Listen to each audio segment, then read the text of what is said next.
welcome to Tuesdays with Tabitha. This is a weekly live stream where we discuss how you can manage change to prevent and resolve conflict in your workplace. Today, we're going to chat about managing conflict without offending. And this is a key attribute that I'll tell you about today that is going to help you to gain the loyalty of your team and the people that you work with. If you're new to me, my name is Tabitha Livestream, and I am a conflict management strategist. And I help professionals to manage conflict in their relationships, workflows, and systems with ease so they can bridge the gap between issues and outcomes and create a peaceful workplace. If you're watching live, say hi and let us know where you're watching from. And if you're watching on the replay, shout out too so that I can know you joined us. And I'd love to hear what resonated with you about our chat today. If you miss any of this, you can look for my YouTube channel, Tabitha Livestream, and you can watch the replay there. So today we're going to chat about a key attribute that will help you gain your team's loyalty. And it is really a discussion about soft skills. The key attribute that is going to help you is developing soft skills that are going to help you manage conflict in the workplace without offending. Now, we are all born with inborn traits, and those traits are part of our personality. They're part of our culture. They're part of our upbringing. Sometimes the way we're brought up to relate to others might be incongruent with someone else's way of relating. I come from, on my mother's side of the family, a group of people who love to chat and love to relate. And when we get together, we all talk at the same time, we all laugh, we all cut each other off and say something funny. And although in my family, that's the way we enjoy relating and we get each other, it would be strange for me to translate that into the workplace with someone who does not relate that way, who was not brought up relating that way, whose culture doesn't support that way of relating, or whose personality might not necessarily be congruent with that way of relating. So my inborn traits are some skills that I bring to the table. There might be inborn traits that I have, like being calm when things are stormy, like relating to people, like always trying to connect and build a relationship that might be supportive of a workplace community. So your inborn traits can support or detract from what is happening in the workplace and how you relate in the workplace. So in addition to your inborn traits, there are some learned skills that are not inborn, but if you can begin to adopt them and train yourself to grow in them, then they can help you to build bridges and build durable workplace relationships. And those are your soft skills. So your soft skills are not inborn, but they're learned skills that, like all skills, you can work at and build and then use when they are needed. Now, our soft skills are the ones that help us to work effectively with others. And taking time to build those soft skills are going to help you contribute to a more peaceful and productive workplace. Some soft skills may be difficult for each person to learn than others, depending on your inborn skills, depending on how you were raised, depending on your culture. Some soft skills may come naturally to you, while others might be a bit more of a challenge. But if you think back to the hard skills that you've learned, the things that you've studied in school, in college, in your postgraduate education, there might be some hard skills that were difficult at first, but after a while, after learning an application and putting them into practice, they now seem to come quite naturally to us. if you think about the time that you dedicated to learning those hard skills, you can do the same thing with the soft skills that you need to help you build relationships in the workplace. Now, you might not be a people person. You might be a loner who feels that small talk might be taking time from the things that you need to do, or small talk might be draining on your energy. And you might be someone who would prefer to focus on your tasks and work independently without necessarily having interpersonal relationships with people on your team.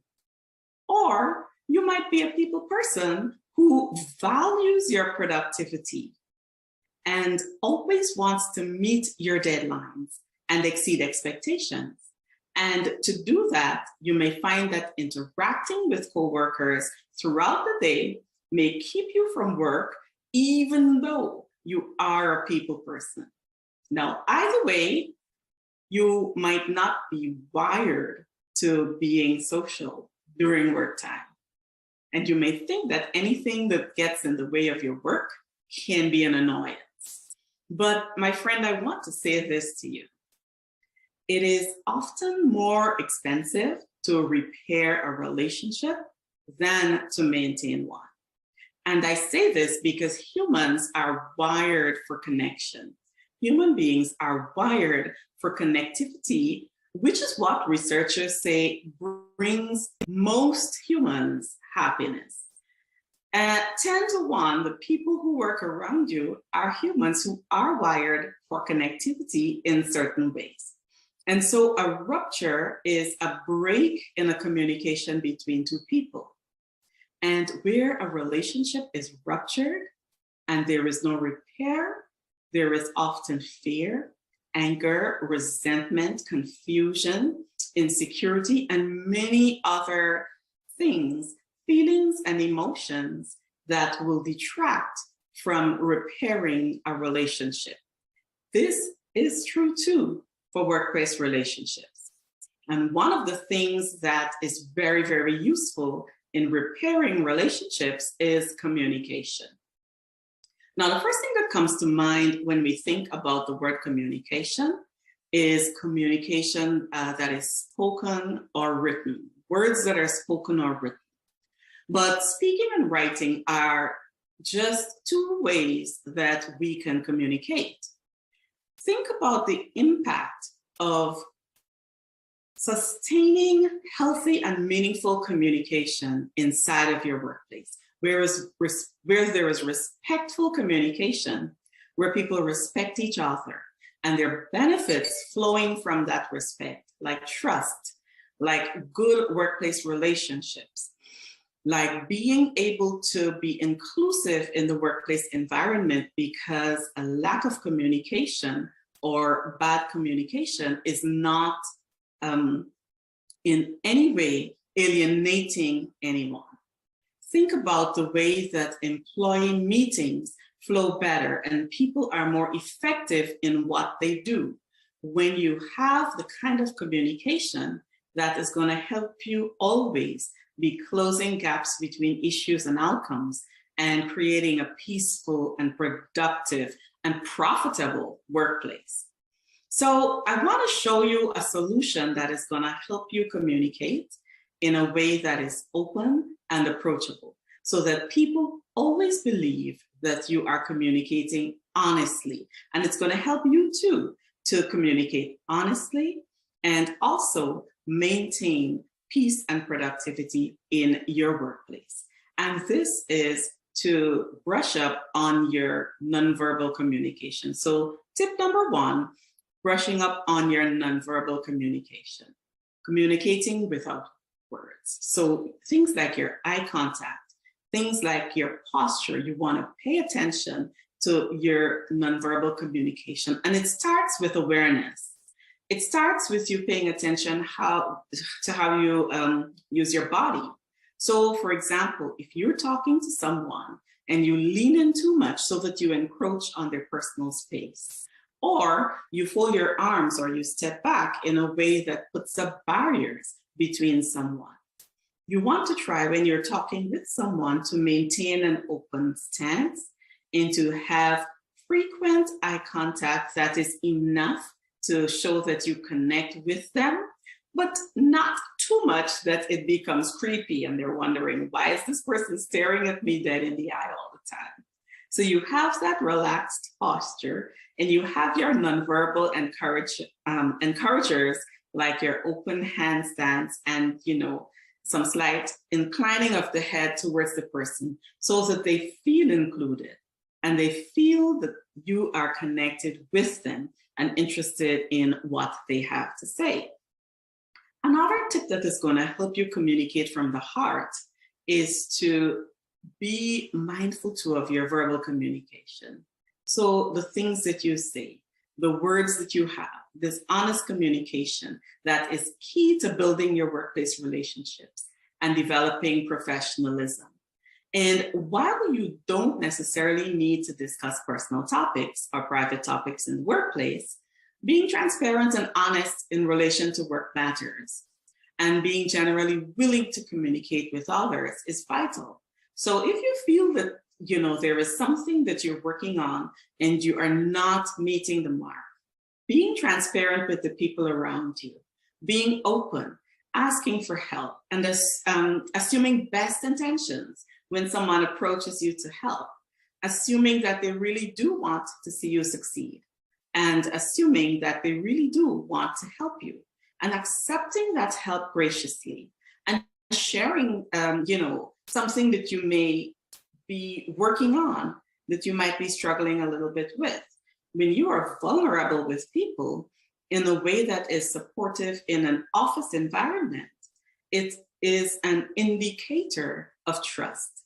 And when you trust someone, then you too are open to building a relationship, and they can feel your trust. And when they feel your trust, they lean into and build those bridges in the workplace that you're going to need to have good work relations with everyone, to have peaceful and profitable work environments. So my tips to you is that in building your soft skills, working at the soft skills that you don't necessarily have, that are not inborn traits, but soft skills that you want to learn and develop, they're going to help you to be able to communicate in the workplace.